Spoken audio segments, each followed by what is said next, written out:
আমাদের হুমায়ুন কবির কি বলছেন? 6 তারিখে রেজিনগর থেকে বহরমপুর NH-34 আমার দখলে থাকবে, মুসলিমদের দখলে থাকবে।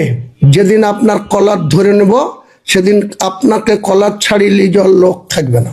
কে কোথায় মসজিদ করবে তা আপনি ঠিক করে দেবেন, আর কে কাকে ল্যান্ড দেবে। এটা হচ্ছে হুমায়ুন কবির পাওয়ার। বেলডাঙ্গা আর এটা মুর্শিদাবাদ।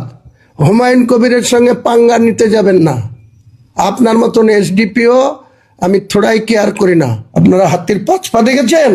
মুসলমান ভোট দিয়ে আপনাদের সরকার নির্বাচিত করবে, আর আপনারা RSS এর দালালি করবেন মুর্শিদাবাদ জেলায়। RSS এর দালালি করা কাজ।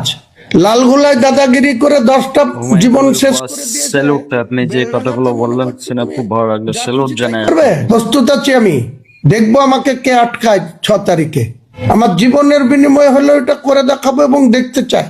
পরিষ্কার করে সতর্ক করছি মুর্শিদাবাদ জেলার পুলিশ প্রশাসনকে, পরিষ্কার করে সতর্ক করছি, আগুন নিয়ে খেলবেন না।